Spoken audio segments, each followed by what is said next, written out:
नमस्कार आप सभी को। आज की वीडियो में आपका स्वागत है।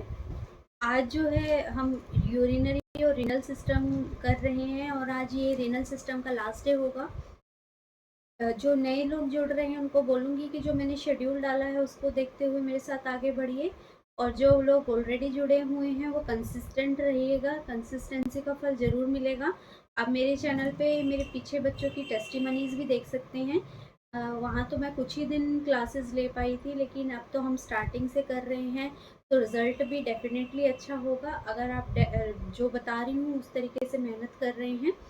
और अगर आप चैनल पे नए हैं और सब्सक्राइब नहीं किया है तो सब्सक्राइब करिए प्लीज़ चैनल।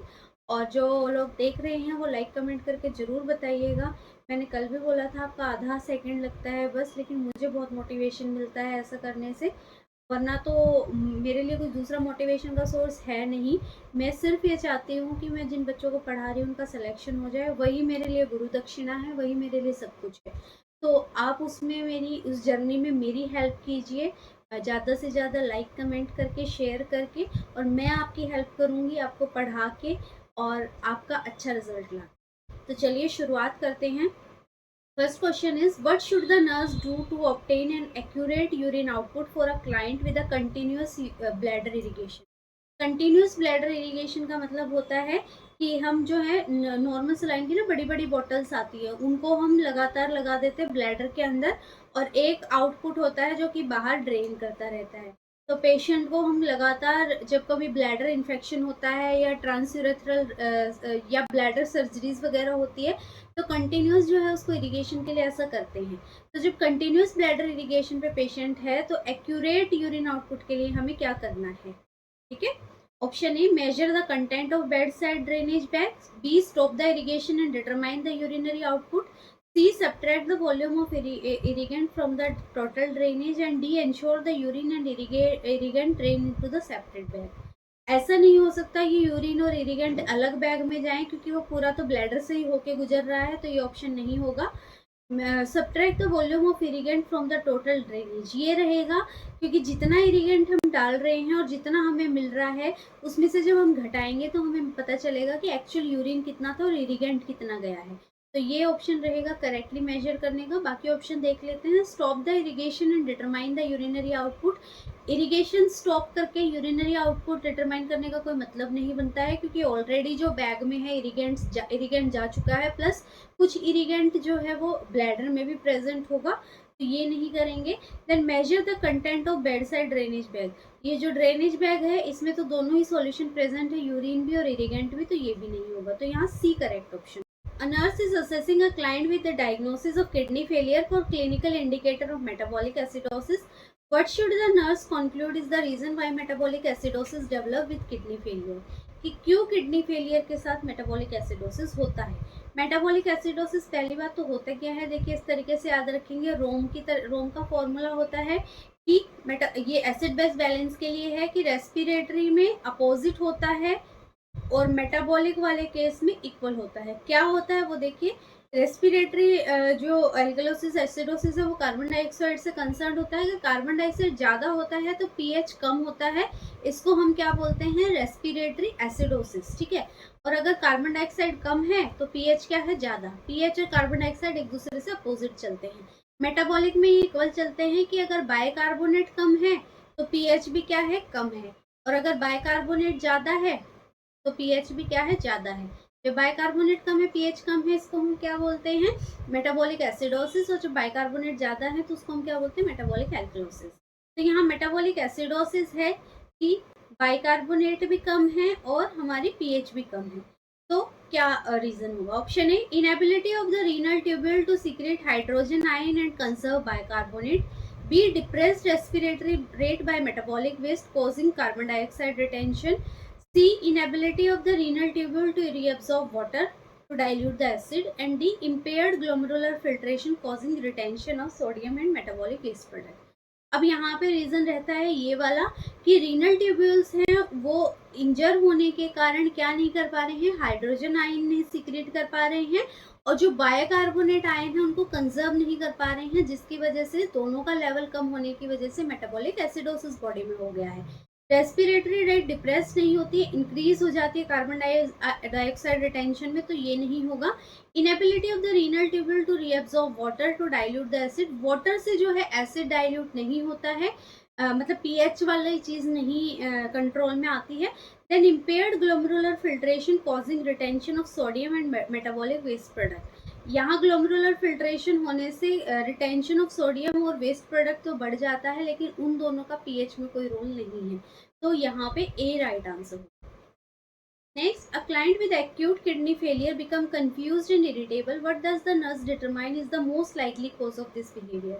एक पेशेंट है, ठीक है, जिसको किडनी फेलियर है, पेशेंट जो है डिसोरिएंटेड हो रहा है, कंफ्यूज हो रहा है, तो इस बिहेवियर का क्या कारण है? A hyperkalemia, B hypernatremia, C limited fluid intake and D increase blood urea nitrogen level. इसका कारण होता है ब्लड यूरिया नाइट्रोजन लेवल, क्योंकि ये जो ब्लड ब्रेन बैरियर है, ठीक है, बीबीबी ब्लड ब्रेन बैरियर को क्रॉस करके जो है ये सेरिब्रल टिश्यूज तक भी पहुंच जाता है, जो बढ़ जाता है, यूरिया जब बढ़ जाता है, और उस केस में ये जो है डिसोरिएंटेशन कंफ्यूजन वाले सिम्टम्स कॉज करता है। ये तीनों चीज जो है ये मेंटल सेरिब्रल स्टेटस से रिलेटेड नहीं है, तो D right answer. Next, a nurse is evaluating a client's understanding of peritoneal dialysis. Which information in the client response indicate an understanding of the purpose of the procedure? एक patient है, nurse evaluate कर रही है peritoneal dialysis की, तो कौन सी ऐसी information है, क्लाइंट का कौन सा ऐसा रिस्पॉन्स है जिससे कि वो समझ गया है कि पेरिटोनियल डायलिसिस क्या होता है? Option A, reestablish kidney function, B, clear the peritoneal membrane, C, provide fluid for intracellular space, and D, remove toxin in addition to other metabolic waste. Peritoneal dialysis reestablish नहीं करता है, वो क्या करता है, रिप्लेस करता है किडनी फंक्शन को, जो किडनी काम नहीं करती है तो एज अ रिप्लेसमेंट काम करता है, रीएस्टेब्लिश करने में हेल्प नहीं करता है। Clean the peritoneal membrane, peritoneal membrane clean करने के लिए डायलिसिस नहीं होता है। Then provide fluid for intracellular space, यहाँ पे इंट्रासेल्युलर स्पेस में फ्लूइड नहीं प्रोवाइड कर रहे, पेरिटोनियल कैविटी में डाल रहे हैं, तो ये भी नहीं होता है। Remove toxin in addition to other metabolic waste, ये रहता है कि जो प्रेशर ग्रेडियंट की वजह से है, जो ब्लड में हमारे टॉक्सिन्स है, वेस्ट हैं, जो यहाँ पे हमारी पेरिटोनियम होती है वो एक सेमी परमिएबल मेम्ब्रेन की तरह एक्ट करती है,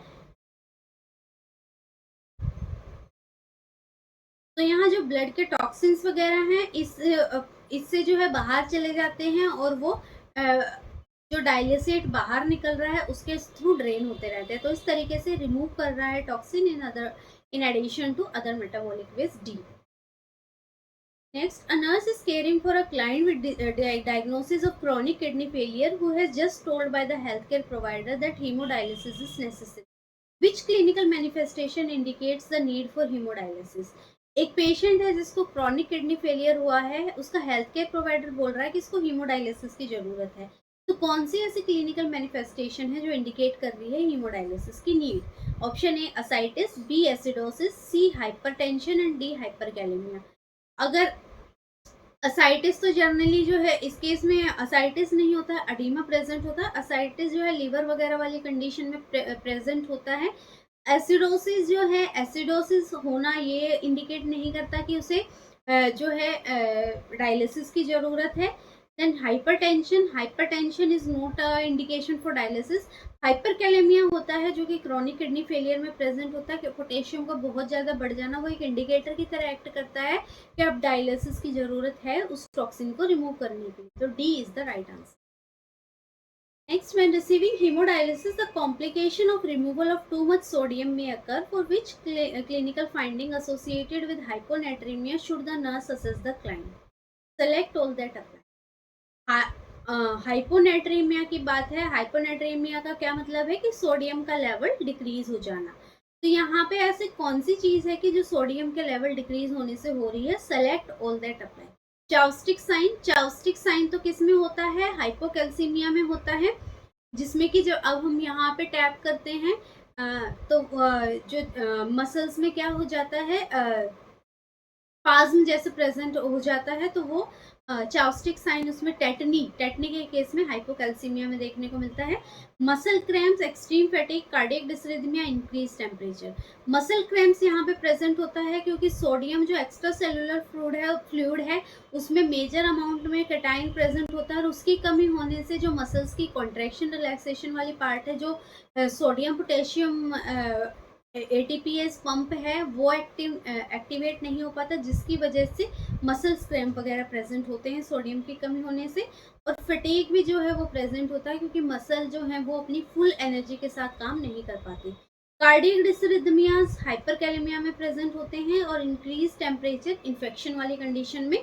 तो यहाँ पे B and C are the correct option. Next, a client is to have hemodialysis. What must the nurse do before this treatment? एक क्लाइंट है जिसका हीमोडायलिसिस चल रहा है, तो नर्स को क्या करना है before the treatment? Option A, obtain a urine specimen to evaluate the kidney function. B, weigh the client to establish a baseline for later comparison. C, administer medication that are scheduled to be given within the next hour. And D, explain that the peritoneum serves as a semi-permeable membrane to remove। Haemodialysis की बात है, ठीक है। और ये क्या कर रहे हैं कि हर ट्रीटमेंट से पहले क्या करना है? Obtain urine specimen to evaluate the kidney function. ये यहाँ पे हीमोडायलिसिस से पहले करने की जरूरत नहीं है। Weigh the client to establish a baseline for later comparison. ये करते हैं कि पहले भी वेट करते हैं पेशेंट का और आफ्टर हीमोडायलिसिस भी वेट करते हैं, ये देखने के लिए कि कितना वेट रिड्यूस हुआ है। वेट रिड्यूस होना क्या इंडिकेट करता है? एडिमा का कम होना और जो फ्लूइड है बॉडी से वो निकल गया है, ठीक है। तो इसीलिए हम वेट की चार्टिंग करते हैं। Administer medication that are scheduled to be given within the next hour. यहाँ पे जब हीमोडायलिसिस होता है तो जनरली पेशेंट को मेडिकेशन नहीं देते हैं। मेडिकेशन अगर हमने पहले ही दे दी तो क्या होता है कि वो डायलिसिस के साथ वॉश आउट हो जाती है और उनका इफेक्ट बॉडी में नहीं आ पाता। तो इसीलिए हम अवॉइड करते हैं थोड़ी देर के लिए मेडिसिन का देना। एक्सप्लेन दैट द पेरिटोनियम का यहाँ रोल ही नहीं है, तो ये ऑप्शन भी नहीं होगा, यहाँ B is the right option. Next, the type of incontinence when in which there is constant dribbling of urine associated with urinating frequently and in small amount। Constant dribbling of urine हो रहा है जो कि urinating frequently और small amount में हो रहा है, तो उसको क्या बोलते हैं? अर्ज incontinence, functional incontinence, overflow incontinence and stress incontinence. जहाँ पे कांस्टेंट ड्रिबल हो रहा है वो है हमारा ओवरफ्लो इनकॉन्टिनेंस, सी होता है। जहाँ पे ब्लैडर का पूरे होने की वजह से या फिर मसल्स का यहाँ पे लूजन होने की वजह से थोड़ा यूरिन जो है वो ड्रिबल कर रहा है, तो C is the right answer. Next, a client with an invasive carcinoma of bladder is receiving radiation to the lower abdomen in an attempt to shrink the tumor before surgery. What should the nurse do considering the side effect of radiation? एक patient है जिसको bladder carcinoma है, उसको क्या है कि radiation therapy मिल रही है। रेडिएशन थेरेपी का जनरली क्या पर्पस होता है कि जो ट्यूमर का साइज है ना वो उससे छोटा हो जाता है। सर्जरी करने से पहले जनरली रेडिएशन थेरेपी दे देते हैं ताकि ट्यूमर थोड़ा श्रिंक कर जाए और सर्जरी इजी हो जाए। और ये जो रेडिएशन थेरेपी है जनरली 8 साल से बड़े बच्चों में दी जाती है, तो उससे जो छोटे बच्चे हैं वो एज को कंसिडर करते हुए मोस्ट प्रोबेबली उनमें नहीं दी जाती है, यही सोचते हुए, क्योंकि वो एज नहीं है स्पेसिफिक टू द रेडियोथेरेपी। तो यहाँ रेडियोथेरेपी चल रही है, रेडिएशन थेरेपी चल रही है लोअर एब्डोमेन की, तो कौन सा साइड इफेक्ट इसमें से प्रेजेंट होगा? Observe feces for the presence of blood. B, monitor the blood pressure for hypertension. C, administer enema to remove the sloughing tissue. And D, provide a high bulk diet to prevent constipation. अब bladder cancer है, ठीक है, और lower abdomen में चल रहा है, तो यहाँ क्या प्रेजेंट हो सकता है? रेडिएशन थेरेपी से हमेशा क्या हो सकता है? स्किन एक्सकोरिएट हो सकती है, ठीक है। जब भी रेडिएशन थेरेपी चलती है तो स्किन ब्रेकडाउन होता है ना, बहुत ज़्यादा होता है। तो जब लोअर एब्डोमेन में चल रहा है, लोअर एब्डोमेन में हमारे इंटेस्टाइन भी प्रेजेंट है, जहाँ इंटेस्टाइनल म्यूकोजा प्रेजेंट है, तो म्यूकोजा रप्चर होने की वजह से फीसिस में ब्लड जो है वो साइड इफेक्ट इसका हो सकता है। Monitor the blood pressure for hypertension. Hypertension का इससे कोई लेना देना नहीं है। Administer enema to remove the sloughing tissue. Enema इस केस में अवॉइड करते हैं, कॉन्ट्रा इंडिकेटेड होता है, क्योंकि अनीमा से और ज़्यादा जो एब्रेशंस हैं वो हो सकते हैं, तो ये नहीं देते हैं। High bulk diet to prevent constipation, यहाँ पे रेडिएशन थेरेपी का साइड इफेक्ट इज डायरिया, तो कॉन्स्टिपेशन वाली बात यहाँ पे होती ही नहीं है, तो ये ऑप्शन भी नहीं होगा, ए राइट आंसर रहेगा ये वाली बात से कि म्यूकोजा रप्चर हो रहा है जिसकी वजह से ऐसा होगा। Next, during the post-operative period after surgery for a kidney transplant, the client's creatinine level जो है वो 3.1 है. What should the nurse do in response to this laboratory result? एक पेशेंट है जिसको किडनी ट्रांसप्लांट हुआ है, क्रिएटिनिन बढ़ा हुआ है, ठीक है। क्रिएटिनिन जनरली कितना होता है, 0.6 से 1.2 के रेंज में होता है, कहीं कहीं ये ऊपर एक आधा पॉइंट ऊपर नीचे दिया होगा बुक्स में। तो सबसे पहले नर्स क्या करेगी, notify the health care provider, check the intravenous infusion, obtain current blood test result and assess for decreased urine output। जब भी कभी ऐसा क्वेश्चन आता है ना, पहले हमेशा क्वेश्चन में देखो कि कहीं और कोई फर्दर असेसमेंट वाला पॉइंट तो नहीं दे रखा, क्योंकि नर्स अपने लेवल पे पूरा असेस करके ही आगे कोई प्रोसीड करेगी, या तो हेल्थ केयर प्रोवाइडर को या कोई भी इंटरवेंशन करना। तो सबसे पहले, मैं पिछले 4 दिन से बोल रही हूँ कि सबसे पहले इन क्वेश्चंस में असेसमेंट वाली बात आती है। तो अगर कोई ऐसा ऑप्शन दिया होता है जहाँ असेसमेंट हो रही है इस पर्टिकुलर चीज़ की, तो हम उस ऑप्शन को टिक करते हैं। तो अब यहाँ पे देखिए सबसे ये कौन सा ऑप्शन होगा, assess for decrease urine output. ये चीज़ तो शो कर रहा है कि कोई किडनी फेलियर हो सकता है, किडनी इंजरी हो सकती है। अब उसको फर्दर सपोर्ट करने के लिए यूरिन आउटपुट भी देखेगी कि अगर यूरिन आउटपुट जो है 30 ml पर आवर से कम है, तो वो इंडिकेट कर रहा है कि सच में कुछ ना कुछ गड़बड़ है, तो यहाँ यूरिन आउटपुट भी देखेगी। उसके बाद नोटिफाई करना है हेल्थ केयर प्रोवाइडर को, तो यहाँ सेकेंड प्रायोरिटी इसको कह सकते हैं। Check the intravenous infusion and obtain current blood results. ये जो है ये भी कर सकते हैं, लेकिन सबसे पहले हमें सारा असेस करते हुए फिर हेल्थ केयर प्रोवाइडर को, इसमें सारे असेसमेंट के पार्ट है, लेकिन जो अपने लेवल पे वो असेस कर सकती है, अभी यूरिन आउटपुट कर सकती है, D right answer. Next, Bonney's test is use to confirm. Bonney's test जो है स्ट्रेस इनकॉन्टिनेंस के लिए होता है। स्ट्रेस इनकॉन्टिनेंस का क्या मतलब है कि जब भी एब्डोमिनल प्रेशर इंक्रीज होता है तो यूरिन का जो है थोड़ा थोड़ा निकल जाना, वो है स्ट्रेस इनकॉन्टिनेंस। ये जनरली कफिंग, स्नीजिंग, ठीक है, स्क्रीमिंग, जब जहाँ पे एब्डोमिनल प्रेशर इंक्रीज हो रहा है वहाँ पे ऐसा होता है। तो फिजिशियन यही, या जो भी सर्जन है, यही देखता है कि जब उसको कफिंग वगैरह हो रही है तो क्या यूरिन ड्रिबल कर रहा है, कितनी अमाउंट में ड्रिबल कर रहा है, उसको हम बोलते हैं Bonney's test. Next, identify the image. ये एक इमेज दी हुई है, ये इमेज जो है फ्लेक्सिबल सिस्टोस्कोप है। ये सिस्टोस्कोपी में ये यूज होता है, एक रिजिड भी होता है, वो जो है स्टील टाइप में बना होता है, ये थोड़ा जो है प्लास्टिक फॉर्म में होता है। तो ये सिस्टोस्कोप है। ये वाला पार्ट जो है मॉनिटर से अटैच कर देते हैं देखने के लिए, विजुअलाइज करने के लिए। और यहाँ पे जो है इसके आगे वाले भाग में कैमराज अटैच होते हैं, जो कि ब्लैडर आगे ब्लैडर को विजुअलाइज करने में हेल्प करते हैं। So this is flexible cystoscope. Next, allopurinol 200 mg is prescribed for the client with renal calculi to take at home. The nurse should teach the client about which of the following adverse effect of the medication. Allopurinol जो है generally uric acid को uric acid stones में दी जाती है या फिर gout में दी जाती है। ये यूरिक एसिड को जो है कम नहीं करती है, लेकिन उसकी प्रोडक्शन को और उसके एब्जॉर्प्शन को जो है वो रोक देती है, उसकी प्रोडक्शन को डिक्रीज कर देती है। तो जब यूरिक एसिड स्टोन होते हैं ना, तब भी जनरली एलोप्यूरिनोल दी जाती है कि और ज़्यादा बॉडी में यूरिक एसिड प्रोड्यूस ना हो। तो इसके साइड इफेक्ट क्या है, retinopathy, maculopapular rash, nasal congestion and dizziness. इसके साइड इफेक्ट होते हैं मैक्यूपेपुलर रैश हो गया, या फिर हम कह सकते हैं बोन मैरो डिप्रेशन हो गया, जो कि इसका बहुत ही सीवियर साइड इफेक्ट है। नोजिया, वॉमिटिंग, ये भी इसके साइड इफेक्ट्स में से एक है। दी क्यों जाती है, क्या साइड इफेक्ट्स है, ये सारी बातें इसमें हो गई। Next, a client has been prescribed allopurinol for renal calculi that are caused by high uric acid level. Which of the following indicate the client is experiencing adverse effect of the drug? अभी अभी हमने बात की कि allopurinol जो है adverse effect क्या होते हैं, तो वही सारे हम अभी ऑप्शंस में देख लेंगे। Nausea, rash, constipation, flushed skin and bone marrow depression. यहाँ पे नोजिया भी होता है, रैश भी होते हैं। रैश भी कैसे, अभी पिछले ही क्वेश्चन में हमने देखा था, मैक्यूलोपेपुलर रैशेस, मैक्यूलोपेपुलर। कॉन्स्टिपेशन यहाँ नहीं होता है एलोप्यूरिनोल से, स्किन पे भी कोई इफेक्ट नहीं पड़ता है। बोन मैरो डिप्रेशन ये कर सकता है, ये बहुत ही सीवियर और बहुत ही खतरनाक इसकी साइड इफेक्ट हम कह सकते हैं ई, sorry, A, B and E. 3. Next, the client's serum potassium level is elevated in acute renal failure and nurse administer sodium polystyrene sulfolate Kexilate जिसको बोलते हैं this drug act by Kexilate जो है serum potassium level को कम करने में help करता है। कैसे करता है वो बता देती हूँ मैं।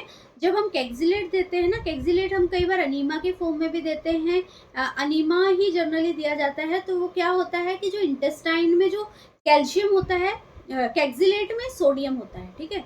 तो जब सोडियम वाला भाग अंदर जाता है तो इसका टेंडेंसी होती है कि ये अपना सोडियम लूज कर देता है और पोटेशियम को अपने आप से चिपका लेता है। जो पोटेशियम को अपने आप से चिपका लेगा तो वो फीकल मैटर के साथ पोटेशियम क्या होगा, बाहर निकल जाएगा। तो इस तरीके से ये पोटेशियम को रिड्यूस करने में हेल्प करता है। कैसे? अपना सोडियम दे देता है और अपने आप से पोटेशियम को चिपका लेता है और बॉडी से बाहर निकाल देता है। तो यहाँ पे ये ऑप्शन क्या है, डी ऑप्शन रहेगा। एक्सचेंज कर रहा है सोडियम को for potassium ion in the colon. Generally enema की फॉर्म में ये दिया जाता है और इसका यही कारण है, जो पोटेशियम बहुत ज़्यादा हाई होता है उस कंडीशन में ये देते हैं, D. Next, the client who is newlywed is afraid to discuss a diagnosis of cystitis with her husband, what would be the nurse best response. एक पेशेंट है जो न्यूलीवेड है, उसको ब्लैडर इन्फेक्शन हो गया है, सिस्टाइटिस हो गया है, वो अपने हस्बैंड को बताने से डर रही है। तो नर्स का बेस्ट रिस्पॉन्स क्या रहेगा? Option A, arrange a meeting with client, her husband, physician and the nurse. B, insist that the client talk with her husband because good communication is necessary for successful marriage. C, talk with the husband alone and then with both of them together to share the husband's reaction. And D, spend time with the client addressing her concern and then stay with her while she talks with her husband. पहले जो है ऐसे cases में nurses को क्या करना होता है, एम्पैथाइज करना होता है, एक जो है ट्रस्ट वाला रिलेशन बिल्ड करना होता है। तो इस तरीके के क्वेश्चंस का आंसर ये सोचते हुए करेंगे कि कौन से ऐसे केस है जहाँ पे वो उस पेशेंट के कंसर्न को रिलीव कर सकती है। तो कंसर्न को कैसे रिलीव कर सकती है, जब ट्रस्ट बिल्ड हो जाएगा, ठीक है। तो ट्रस्ट बिल्ड करने के लिए क्या करेगी, इसमें से ऑप्शन देखिए, arrange a meeting with the client her husband. ये मीटिंग करने वाली बात नहीं है, पंचायत करने वाली बात नहीं है, तो ये ऑप्शन नहीं होगा। B, insist that the client talk with her husband, because ये किसी को जबरदस्ती करके इंसिस्ट करके ये नहीं करा सकते हैं हम। Talk first with the husband alone and then with both of them to share the husband's reaction. ये तो क्या हो गया कि एक एडवोकेसी हो गई। ये नहीं करना है कि पहले खुद बात कर ली फिर इस तरीके से, ये कोई घर परिवार की कहानी नहीं चल रही है, तो ये भी नहीं होगा। Then spend time with the client addressing her concern, ये रहेगा कि पहले पेशेंट के साथ आप टाइम स्पेंड करेंगे कि अपने कंसर्न को क्या करें, पेशेंट अपने कंसर्न बता सके। फिर जब पेशेंट अपने हस्बैंड के साथ डिस्कस कर रही है उस टाइम पे भी वहाँ स्टे करेंगे, ताकि अगर पेशेंट को ज़रूरत है, बीच में इंटरप्ट करने के लिए नहीं, अगर ज़रूरत है तो वहाँ पे सही जानकारी सही समय पे दी जा सके। तो इसलिए D right answer. Next, the client with cystitis is given a prescription for Pyridium. The nurse should teach the client that this drug is used to treat urinary tract infection by. हमने पायरेडियम कल भी देखा, परसों भी देखा। Pause कीजिएगा video, मेरे answer से पहले सोचिएगा आंसर, ठीक है, और फिर देखिएगा कि आपने जो कल परसों अगर सुनी है वीडियो तो आपको कितना फ़ायदा उसमें हुआ है। ये जो लगातार सीरीज कराने का यही पर्पज़ है कि आपको जो है एक तरीके के क्वेश्चन से आप अच्छे से गो थ्रू हो जाएं और आप जो है थोड़े पहले मेरे हेल्प से कर ले और बाकी के क्वेश्चन मुझसे पहले खुद दिमाग में सोच के आंसर कर ले। ये अपने आप को भी असेसमेंट का एक तरीका रहेगा। तो इस तरीके से आप मेरे साथ प्रैक्टिस करिएगा। और जो अगर अभी तक भी बच्चे जुड़े हुए हैं तो लाइक कमेंट ज़रूर कीजिएगा और नए बच्चों से शेयर कीजिएगा चैनल। और अगर सब्सक्राइब नहीं किया तो प्लीज़ सब्सक्राइब करिएगा। तो यहाँ पे बोल रहा है कि पायरेडियम कैसे एक्ट करता है। Option A, release formaldehyde and provide bacteriostatic action. इसका एंटीबायोटिक वाला काम नहीं होता है, तो ये नहीं रहेगा option. Potentiate the action of an antibiotic, action को भी पोटेंशिएट नहीं करता है। Then provide an analgesic effect on the bladder mucosa, ये रहता है एज एनाल्जेसिक एक्ट करता है। और हम क्या बोलते हैं, ऑरेंज। इसकी कॉम्प्लिकेशन भी मैंने, कॉम्प्लिकेशन नहीं, इसकी टीचिंग पेशेंट को क्या देना, ऑरेंज रेड कलर का यूरिन इससे होता है, तो ये भी सलाह देनी है, ठीक है। क्रिस्टलाइजेशन में ये हेल्प नहीं करता है, तो C right answer. Next, a client is diagnosed with acute pyelonephritis. Which of the following instructions should the nurse include provide to the client about managing the disease? Pyelonephritis हुआ है patient को, जो pylorus वाला part है वहां पे क्या हो गया है, इन्फ्लेमेशन हो गई है। जनरली ये क्यों हो जाता है, क्योंकि कोई ऑब्स्ट्रक्शन है जो कि यूरिन को वापस से ऊपर की तरफ धकेल रही है। तो जो पाइलोरस है जहाँ पे यूरेटर निकल रहे हैं वो वाला भाग इन्फ्लेम हो जाता है, जिसको पाइलोनेफ्राइटिस कहते हैं। तो यहाँ पे क्या इंस्ट्रक्शन देनी है? Option A, urinate frequently because the bacteria that cause acute pyelonephritis reach the kidney by mean of an infection that progress upward from lower in the urinary tract. Take frequent bubble bath will decrease the likelihood of disorder. You should take antibiotic for rest of your life to prevent UTI, and by decreasing your fluid intake you will decrease the need for further urination and irritating effect. ऐसे patients को क्या बोलना होता है कि अच्छे से fluid लें और अच्छे से जो है यूरिनेट करते रहें, ताकि जो बैक्टीरिया है वो कहाँ से पहुंच रहा है, मैंने बताया ना आपको कि यहाँ पे किडनी से जो पाइलोरस वाला भाग निकल रहा है, इस भाग में इन्फ्लेमेशन हो जाती है। होती क्यों है? या तो कोई स्टोन है जो ऑब्स्ट्रक्ट कर रहा है, या ब्लैडर में कोई कॉन्स्ट्रिक्शन है जिसकी वजह से यूरिन वापस से ऊपर की तरफ जा रहा है और ये भाग स्वेल हो गया है। अब ये बैक्टीरिया किडनी तक ना पहुंच जाए, इसको किडनी से बाहर निकालना है, तो ये बोलना है यूरिनेट करना है फ्रीक्वेंटली, क्योंकि बैक्टीरिया जो है वो लोअर से upper lower UTI urinary tract से ऊपर की तरफ प्रोग्रेस कर रहा है, तो किडनी तक ना पहुंच जाए, इसको प्रिवेंट करना है। तो A right answer. Next, what is the primary disadvantage of using peritoneal dialysis for long term management of chronic renal failure? Peritoneal dialysis जो है हम क्यों लॉन्ग टर्म, जिनको लंबे समय तक जरूरत होती है डायलिसिस की, क्यों नहीं करते हैं? Option A, danger of hemorrhage is high, B, it cannot correct severe imbalance, C, it is a time consuming method, and D, the risk of contracting hepatitis is high.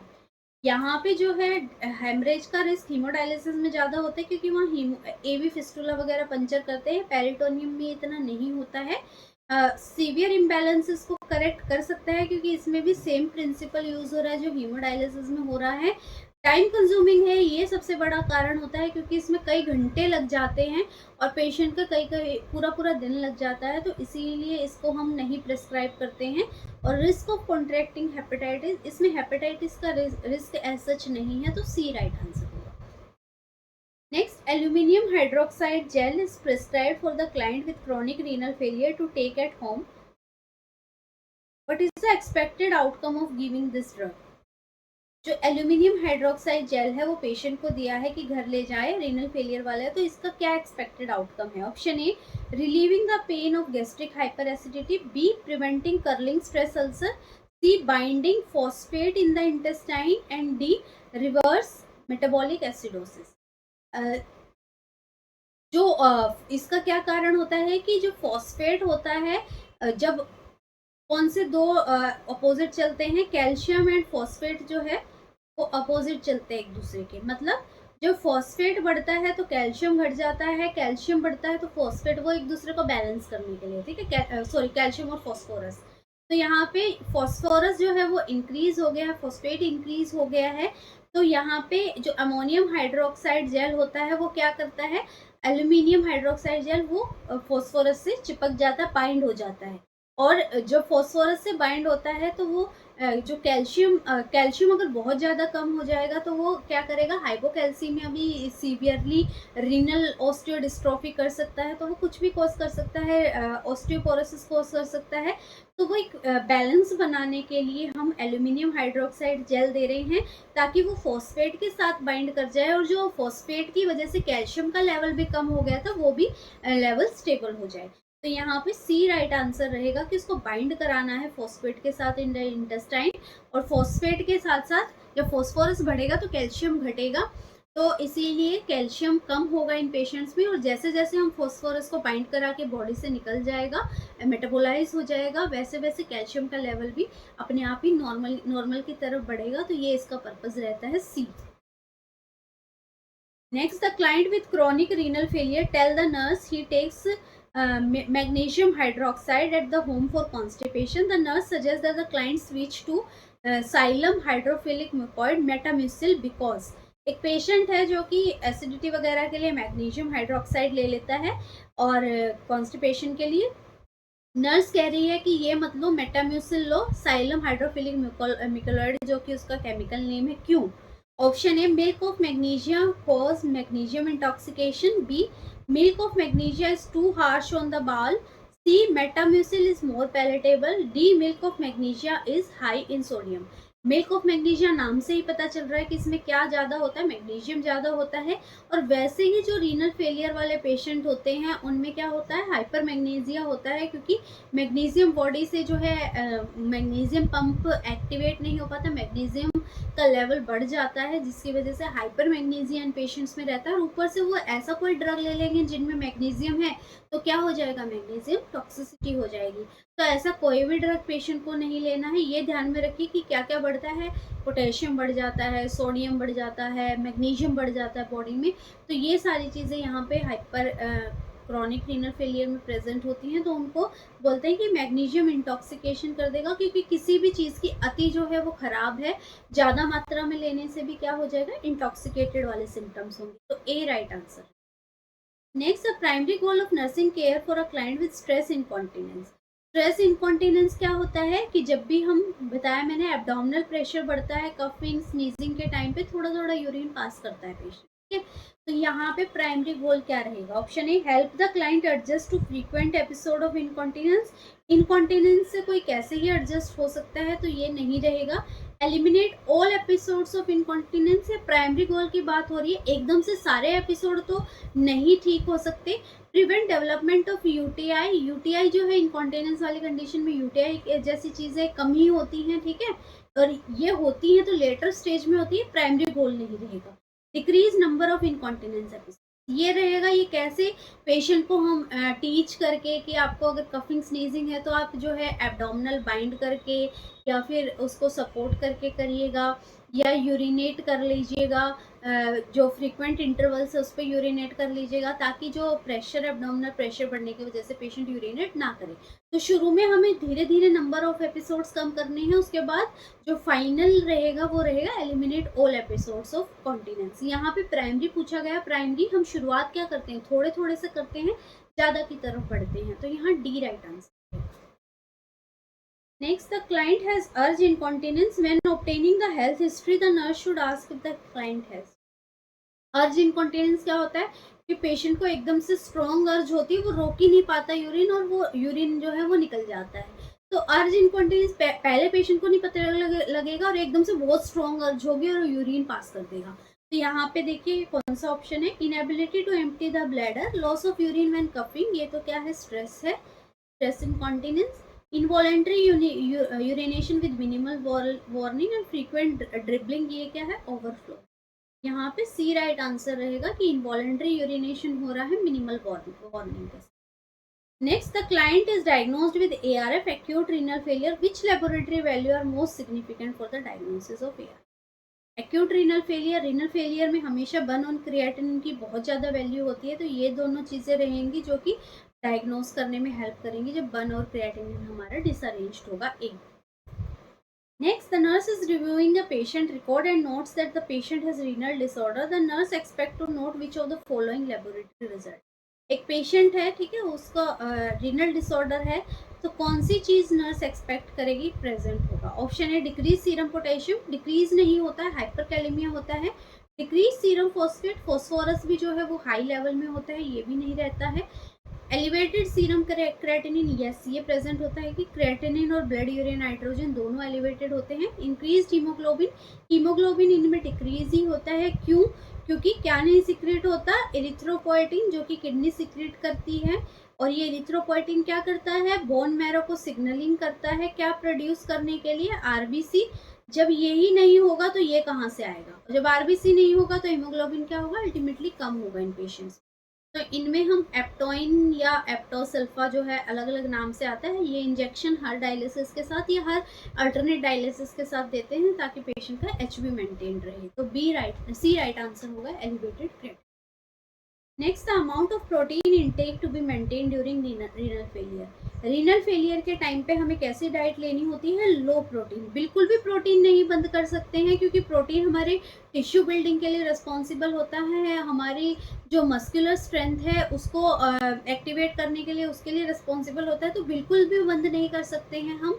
हमें प्रोटीन को इतना ही देना है जितना बॉडी की requirement है। ज़्यादा देने से क्या होगा, क्योंकि प्रोटीन का जो एक्सक्रीटरी प्रोडक्ट क्या है? यूरिया। और वैसे ही बॉडी में जो है यूरिमिक टॉक्सिक बढ़े हुए हैं, तो उसकी वजह से हमें कितना देना है? 20 से 40 ग्राम पर डे ही देना है, उससे ज़्यादा हमें प्रोटीन नहीं देना है। सी, next, the client is admitted to the hospital in chronic renal failure. A diet low in protein is ordered. The rationale for low protein diet. अभी मैंने बता दिया है। फिर से क्या करेंगे? क्वेश्चन पॉज करेंगे, आंसर करेंगे। Option A, protein break down into blood urea nitrogen and metabolic waste. High protein sodium and potassium levels. High protein decrease albumin production. High protein diet depletes calcium and phosphorus. जो protein का main यहाँ पे ना देने का कारण है कि वो बाई प्रोडक्ट, उसका जो एंड एक्सक्रीटरी प्रोडक्ट है वो यूरिया है, और यूरिया ऑलरेडी बहुत हाई है, तो ये कारण रहता है कि हम उसको नहीं देते, क्योंकि वो मेटाबॉलिक वेस्ट को और बढ़ा देता है बॉडी में। Next, in patient with renal failure diet should be. कैसी डाइट देनी है? लो प्रोटीन डाइट देनी है, low sodium and low potassium. Yes, ये डाइट देंगे। सोडियम भी कम देते हैं क्योंकि हाइपरनेट्रीमिया होता है। पोटेशियम भी कम देते हैं, हाइपरकैलेमिया होता है इन पेशेंट को। प्रोटीन भी कम देते हैं क्योंकि ऑलरेडी यूरिमिक टॉक्सिक ज़्यादा होता है। तो A right answer. Next, which drug is used in urinary and genital infection. यहाँ पे जो है इन्फेक्शन के लिए हमें ब्रॉड स्पेक्ट्रम एंटीबायोटिक देना होता है, जो कि हम नॉर्फ्लॉक्सिन जनरली देते हैं। तो डी राइट आंसर रहेगा। यूरिनरी एंड जेनिटल इन्फेक्शन हम नॉर्फ्लॉक्सिन देते हैं। Next, a client with crush injury to the right lower leg develops ARF. A nurse interprets that this type of renal failure is due to। Renal failure के कई cause होते हैं। Pre renal failure, pre का क्या मतलब है? पहले। तो यहाँ पे किडनी की कोई गलती नहीं होती, किडनी तक इतना ब्लड पहुंच ही नहीं रहा है, जिसकी वजह से रीनल फेलियर होता है। ये जनरली हाइपोवोलेमिया वाले, डिहाइड्रेशन वाले केस में ऐसा होता है कि ब्लड वॉल्यूम इतना जा ही नहीं रहा है किडनी में, तो वो फिल्टर क्या करेगी? ठीक है। तो पोस्ट रीनल होता है कि किडनी में कोई नहीं है, लेकिन किडनी से बाहर कोई ऑब्स्ट्रक्शन है, जिसकी वजह से किडनी अपना वेस्ट वगैरह नहीं निकाल पा रही है, यूरिन नहीं निकाल पा रही है, वो होता है पोस्ट रीनल। और रीनल कॉज होता है कि किडनी के अंदर कोई गड़बड़ है। ठीक है, तो ये 3 तरीके के कॉज होते हैं। यहाँ पे पूछा है कि क्रश इंजरी हुई है, तो ये कौन सा कॉज है? क्रश इंजरी के टाइम पे बहुत सारे जो है आरबीसीज वगैरह ब्रेक होते हैं, और बहुत सारे जो हैं जो टॉक्सिन्स हैं वो रिलीज होते हैं। जो ब्लड सेल्स है वो बहुत मात्रा में टूटते हैं, तो जिसकी वजह से जो ये रीनल ट्यूब्यूल्स हैं उसमें भी इंजरी हो जाती है जब ये वहाँ जाके फंसते हैं। तो ऐसे केस में जो कॉज होता है वो रीनल कॉज होता है कि किडनी को डैमेज कर रहा है। ये यहाँ प्री और पोस्ट वाली बात नहीं है। B right answer. Next, the client is admitted to the emergency department after a gunshot wound to the abdomen. Which nursing intervention would the nurse implement first to prevent AR? Acute renal failure, एक patient है जिसको gunshot हुआ है। Gunshot हुआ है तो इसका मतलब क्या हुआ होगा? ब्लीडिंग बहुत ज़्यादा हुई होगी, और ब्लीडिंग बहुत ज़्यादा होना क्या हो गया? बॉडी में हाइपोवोलेमिया हो गया है, और हाइपोवोलेमिया में क्या है? किडनी तक, किडनी की बात करें तो ब्लड जो है वो कम जा रहा है, फ्लूइड कम जा रहा है, तो जिससे एक्यूट रीनल फेलियर हो सकता है। और ये कौन सा कॉज होगा? किडनी से पहले हो गया है ये, तो प्री रीनल कॉज होगा। ऐसे कॉज में हम क्या देंगे? नॉर्मल सलाइन वगैरह एडमिनिस्टर करेंगे, ताकि किडनी तक भरपूर मात्रा में सॉल्यूशंस पहुंचे, वॉल्यूम पहुंचे, और किडनी फेलियर वाली कंडीशन ना हो। तो C right answer. Next, a client who has just had kidney transplant is transferred from in post anesthesia care unit to the ICU. The nurse in the ICU should monitor the urine output every। जब भी कभी kidney वाली बात होती है, और specially kidney transplant के बाद, तो हर एक घंटे में यूरिन आउटपुट देखना होता है, और less than 30 ml per hour जो है यूरिन आउटपुट नोटिफाई करना होता है। तो यहाँ बी राइट आंसर होगा कि हर एक घंटे में हमें यूरिन आउटपुट मॉनिटर करना है। Next, a women who has OTC acids for relief of gastric upset, sees on renal dialysis 3 times a day. The nurse should carefully monitor the client for development of which condition? जब भी antacids होते हैं ना, अगर आपने कभी इनकी composition पढ़ी होगी तो इनमें मैग्नीशियम हाइड्रोक्साइड वगैरह होता है, मैग्नीशियम ज़्यादा होता है। और ऑलरेडी किडनी वाली कंडीशन है, तो मैंने क्या बताया था, मैग्नीशियम वहाँ पे ज़्यादा होता है, तो ये ड्रग्स मैग्नीशियम कंटेन कर रहे हैं, तो ये क्या कॉज कर सकते हैं, हाइपर मैग्नीशियमिया कॉज कर सकते हैं। सी।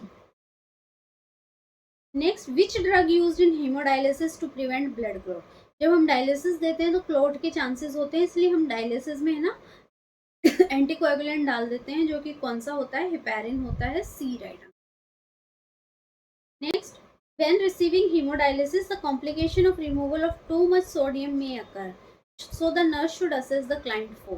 जब बहुत ज़्यादा सोडियम निकल जाता है तो क्या होता है, अभी हमने पहले क्वेश्चन भी किया है इसी तरीके का दूसरी लैंग्वेज के साथ। यहाँ पे मसल क्रैम्प्स प्रेजेंट होते हैं। क्यों? क्योंकि एक्स्ट्रा सेलुलर फ्लूइड से सारा सोडियम निकलने के कारण जो मस्कुलर कॉन्ट्रैक्शंस वगैरह वाली बात है वो नहीं हो पाती और क्रैम्प्स से मसल में कॉज होते हैं। C. Next, symptom of nephrotic syndrome except. Nephrotic syndrome में क्या होता है, देखिए, प्रोटीनूरिया होता है। सबसे पहली बात, प्रोटीन क्या है, बॉडी से निकल गया यूरिन के। जब प्रोटीन बॉडी से निकल गया तो ब्लड में जो एल्ब्यूमिन है वो एक प्रोटीन ही है जो ब्लड में हम बोलते हैं, उसका लेवल क्या हो जाएगा, कम हो जाएगा, क्योंकि सारा तो यूरिन में निकल गया है। इस कंडीशन को हम क्या बोलेंगे, हाइपो एल्ब्यूमिनीमिया। एनीमिया का मतलब होता है ब्लड की बात है, हाइपो का मतलब है कम, एल्ब्यूमिन का मतलब है एल्ब्यूमिन का ब्लड में कम हो जाना। क्यों हो गया, क्योंकि प्रोटीन यूरिया हो गया, प्रोटीन सारा निकल गया है। अब क्या होता है, एल्ब्यूमिन का जरूरत होती है सेल्स को या वेसल्स को क्या करने के लिए, वेसल वॉल को एक प्रेशर होता है जिसको हम बोलते हैं oncotic pressure. Oncotic pressure fluid shift इधर से उधर नहीं होने देता, ये प्रेशर मेंटेन करने में हेल्प करता है। अब इसका प्रेशर रिड्यूस हो जाता है, इसका प्रेशर कौन मेंटेन करता है, इस ऑनकोटिक प्रेशर को, एल्ब्यूमिन। जब प्रेशर कम हो जाता है तो सेल से, वेसल से सारा पानी बाहर आ जाएगा और वो इंट्रावेस्कुलर स्पेस में, सॉरी, इंटरस्टिशियल स्पेस में आके क्या कॉज कर देगा, अडीमा कॉज कर देगा। तो ये सारे सिम्टम नेफ्रोटिक सिंड्रोम में होते हैं। अब ऑप्शंस देखते हैं। Edema, yes present. Hyperbilirubinemia, proteinuria, oliguria. यहाँ पे हाइपर बिलीरुबिनीमिया नहीं होता है, ये लिवर डिजीज से एसोसिएटेड होता है, किडनी से एसोसिएटेड नहीं है। तो यहाँ पे बी राइट आंसर रहेगा, क्योंकि एक्सेप्ट पूछा गया है। Next, during the edematous phase of nephrotic syndrome an important intervention is to.